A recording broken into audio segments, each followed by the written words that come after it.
My name's Maddie, and I'm 9 years old, and my mission in the world is to try to change everything and to act kind even though you're mad at something. Do the thing that gives them most joy.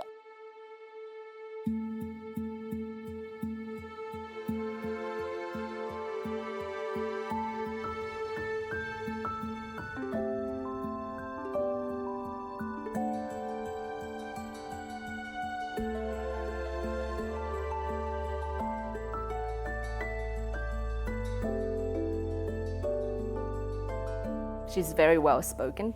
She's grown into such a beautiful girl. We went through that radiation treatment, which say that I would have another 9 to 12 months with Zoe. How do I take that? I think that no one can accept the fact that that you're living on a timeline. For a parent, I think for me it's like a journey of hope. No parents, when they hear of DIPG, no one would give up. No one would give up that hope that you could be that your child could be long-term survivor. Talon was an amazing, beautiful young man who I loved to the moon and back. He says, "Can you make a difference?" And I said, "I can try." After Talon died, I ended up discovering Paul Miller's group. He's in America, in Colorado, and he actually started DIPG, Awareness for Family and Friends. And so I became involved with that. I'm still involved with that today. One day we hope these groups close, that we don't need them anymore because there's a cure. It was something, even though I am a medical health professional, but it was something that I had never heard of. It was a shock.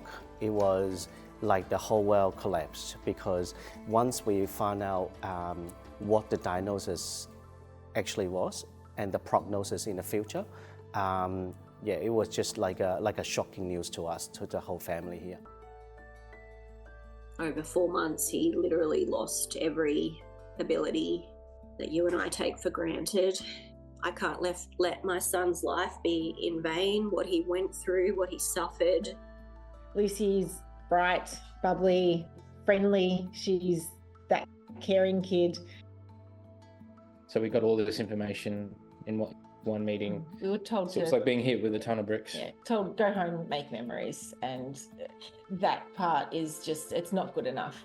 Alex passed away about 12 months ago, and he was 6 years old.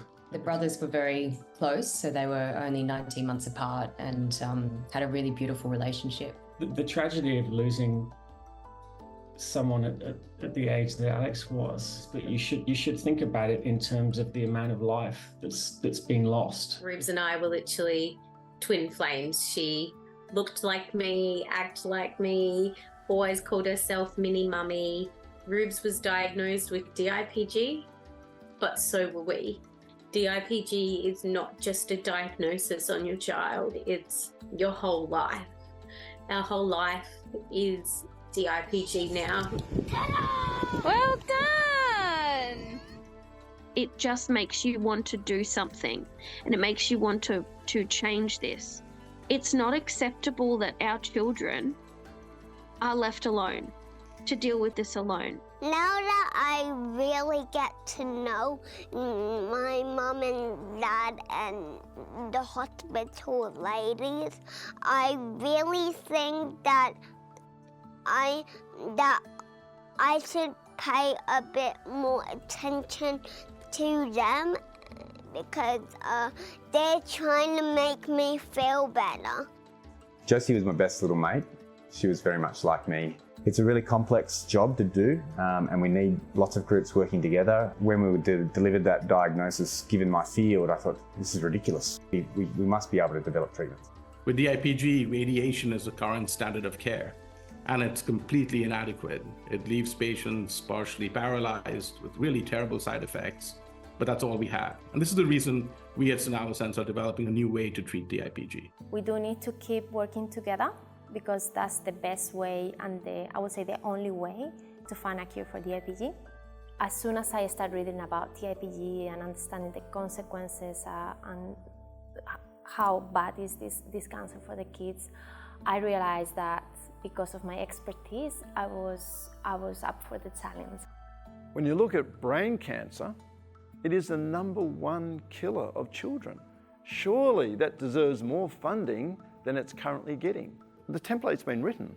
Only 11 years ago this year, the mutation that causes the disease was discovered. So, you know, our fundamental understanding of the disease is way behind. But thanks to these brave parents who start foundations in memory of their lost child, the research that we've been able to do and the research that's happening from around the world is really rapidly catching up to these other diseases. If you look at leukemia, so many children were dying of leukemia. And when I was a medical student, there was more children who died than were saved.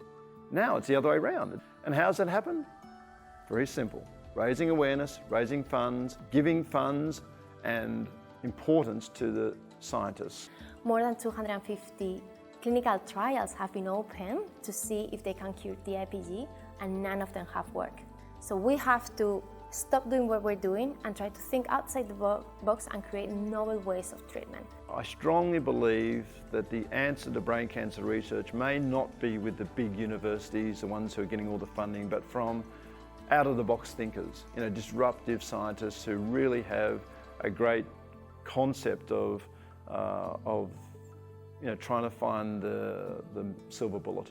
That would mean that, you know, other talented researchers and medical doctors and oncologists would be attracted to the field because they knew that there was funding to do their work. And then we would bring in some of the best to try and fight the worst of the worst. That'll only happen if, one, parents stay motivated to fundraise and to turn sausages at Bunnings and to run marathons and to do whatever they can. And if the federal government can at least match that or even go beyond that and contribute. Make as much noise as you can. Get out there, beat the drum, yell from the tallest mountain, and make sure that everyone knows that this is a terrible disease and no one is giving it any sort of attention. When you actually, you know, have what I call as a day in the life of a DIPG family, then you see that we would do anything, and we just hope that somehow more than just palliative care, can we do a bit more than that? Explore other treatment options just so that we know that the hospital, the system, did not give up on our children. This is my life's mission now, whether I like it or not. It just makes me more determined to want to change this for the future, because this journey that we've been through it's not acceptable for me.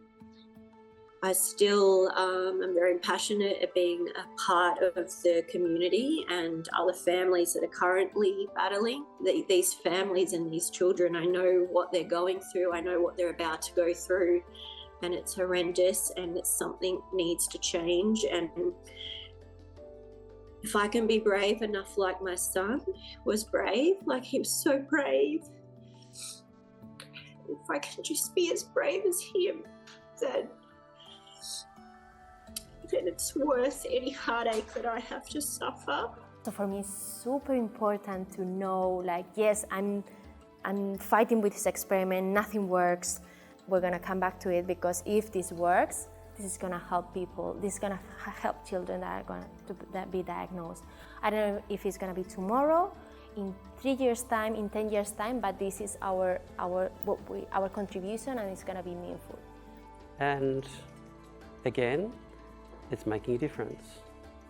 Making a difference is what really, really counted. Otherwise, I think I'd just be a basket case.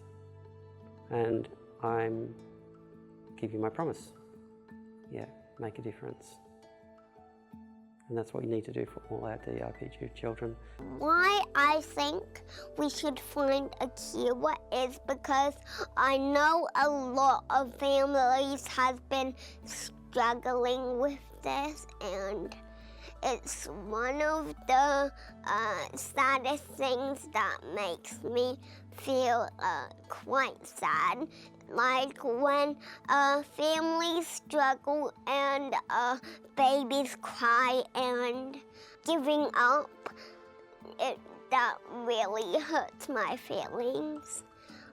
Because I don't like to see people giving up too easily, and I like to stay strong. First things off is to act kind even though you're mad at something, and I try to make a big difference in the world, but so I'm trying to feel this cure.